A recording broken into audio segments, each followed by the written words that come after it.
It was the prosecution who introduced the .22 caliber rifle as evidence today.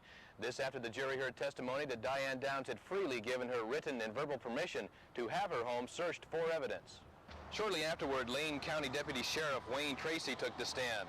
Under cross-examination, he was asked about the time he spent between the initial search of the Q Street home to obtain the rifle and the second search occurring later that day, the day after the shooting. Tracy was unable to document his actions during those several hours. It was then that the defense asked, "Isn't it true, Detective Tracy, that you got a bullet from the car where the children were shot and got somebody to put it in the rifle?"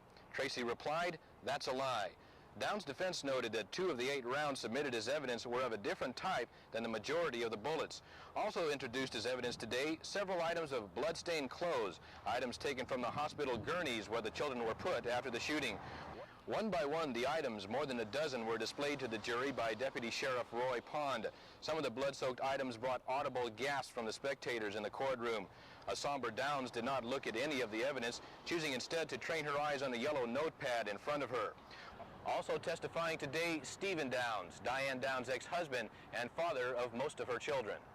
Under prosecution questioning, Stephen Downs recounted the couple's early years together, the birth of their children, an abortion, his vasectomy, the birth of a child not his own, the discovery of Diane in bed with the father of Danny, and her plans for surrogate motherhood. He also spoke of a threatened suicide on her part and her threat to kill him once with a .22 caliber pistol, a threat that Stephen Downs said he was able to defuse. He also recounted another incident in which he said Diane, seated in a car, pointed a gun at him. She has said it was not a gun, but a shoe. Today, Stephen Downs said it was definitely a gun. Stephen Downs' testimony is expected to continue tomorrow. Brian Murray, Eyewitness News.